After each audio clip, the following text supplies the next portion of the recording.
กำเนิดของโลกในอาคัญญสูตรในภาคนิเทศของอาคัญญสูตรพระสุตตันตปิฎกทีฆนิกายปาติกวรรคเมื่อโลกหมดอายุไข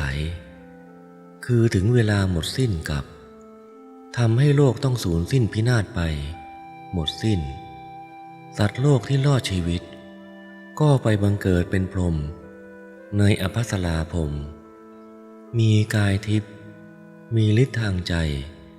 มีปิติเป็นอาหาร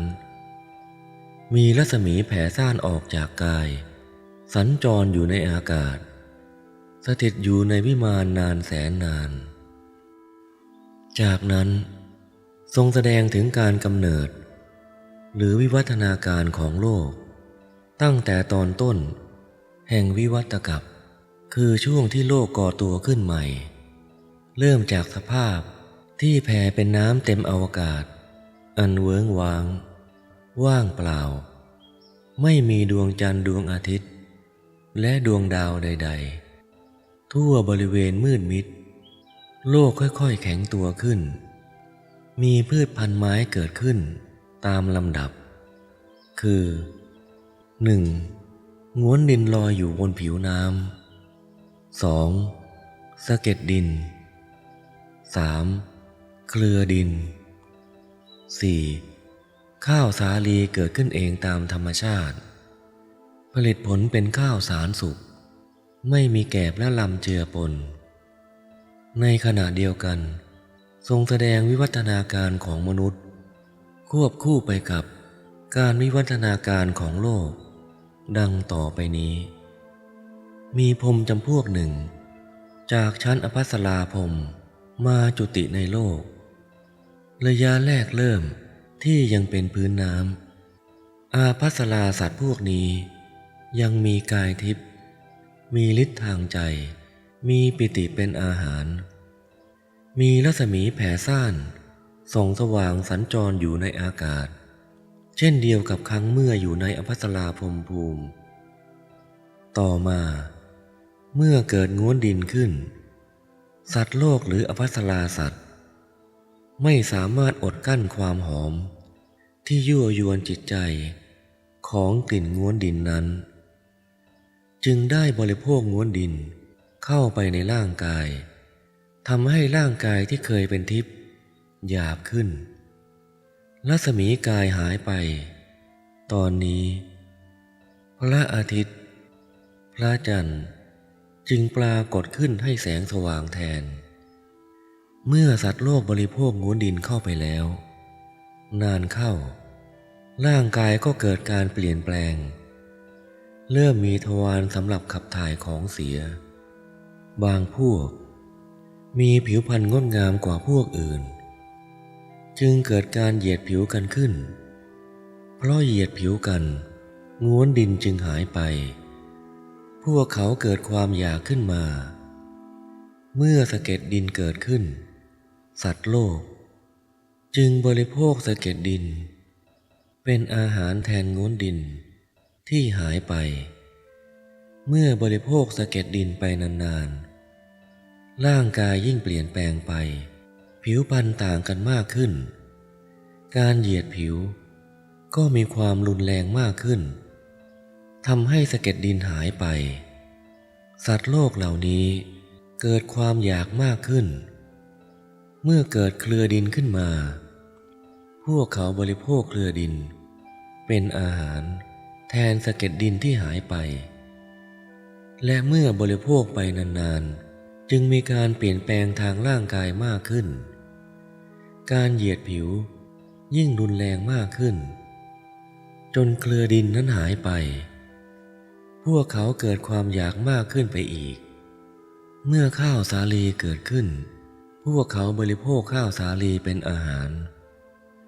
เมื่อบริโภคไปนานๆร่างกายเกิดความเปลี่ยนแปลงขึ้นพวกเขาเกิดมีอวัยวะเพศชายบางพวกเกิดมีอวัยวะเพศหญิงมีลักษณะมนุษย์เพศชายและเพศหญิงอย่างชัดเจนเมื่อต่างเพศ ต่างจ้องมองกันเกิดความรู้สึกทางเพศต่อมาได้เสพเมถุนกันการเสพเมถุนถือว่าเป็นความชั่วฉะนั้นเมื่อมีการเสพเมถุนกันเมื่อใดก็จะถูกขับไล่ไปจากหมู่ต่อมามีผู้นิยมเสพเมถุนกันมากขึ้นก็มีการปลูกเรือนอยู่เพื่อมิให้ใครเห็นการเสพเมถุนพวกนี้ได้นามว่าผู้ครองเรือนหรืออาคาลิกผู้ไม่เสพเมถุนไม่ครองเรือนเรียกว่าอนาคาลิกซึ่งต่อมาคือนักบวชข้าวสาลีที่เกิดขึ้นเองนี้มีลักษณะพิเศษต้นที่ถูกเก็บผลไปในตอนเช้าจะเกิดผลิตผลขึ้นใหม่ขึ้นอีกในตอนเย็นหรือต้นที่ถูกเก็บผลในตอนเย็นก็จะผลิตผลใหม่ในตอนเช้าของวันรุ่งขึ้นพวกเขาจึงมีข้าวสาลีให้บริโภคอย่างไม่บกพร่องทั้งนี้เพราะพวกนี้ยังไม่มีการสะสมคืออยากบริโภคเวลาไหนก็ไปเก็บมาบริโภคเพียงครั้งละมื้อต่อมาเมื่อมีการสะสมเกิดขึ้นคือบางพวกเก็บเกี่ยวมาครั้งเดียวสำหรับบริโภคทั้งเช้าและเย็นบ้างเก็บไว้บริโภค2 วันบ้าง3 วันบ้าง8 วันบ้างทำให้ข้าวสาลีที่ถูกเก็บเกี่ยวไปแล้วไม่มีผลิตผลอีกต่อไปโดยในนี้ข้าวสาลีก็ค่อยลดจำนวนลง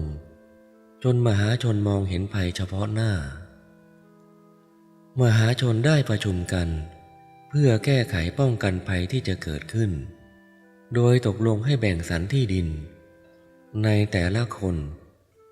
แต่ละครอบครัวมีสิทธิ์ที่จะครอบครองเพื่อทำมาหากินและคัดเลือกผู้มีลักษณะดีให้ทำหน้าที่ปกครองดูแลในฐานะเจ้าของแผ่นดินจึงมีคำว่าขัตติยะตรงกับคำว่ากษัตริย์ในภาษาสันสกฤตเกิดขึ้นโดยประชาชน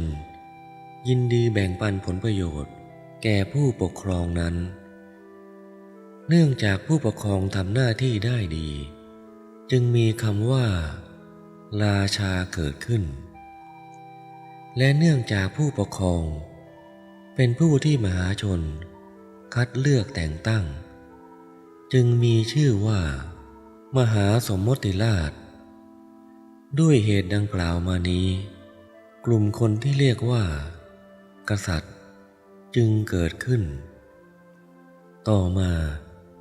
เมื่อมีคนละเมิดสิทธิของผู้อื่น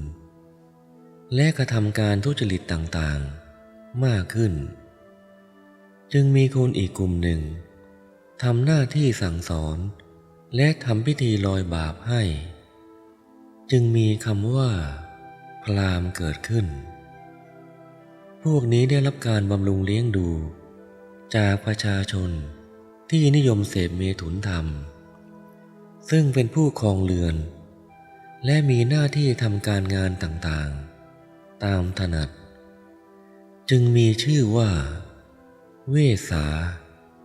หรือแพทย์นอกจากนี้ยังมีประชาชนอีกกลุ่มหนึ่งที่ทำหน้าที่ต่ำกว่าพวกแพทย์จึงมีชื่อว่าสุทธะหรือสูตรต่อมามีกษัตริย์เบื่อหน่ายหน้าที่การปกครองจึงออกไปบวชบรรพชิตเรียกตัวเองว่าสมณะคำว่าสมณะจึงเกิดขึ้นแม้พวกพราหมณ์แพทย์และพวกสูตรที่เบื่อหน่ายหน้าที่ของตนออกบวชเป็นบรรพชิตก็เรียกว่าสมณะเหมือนกัน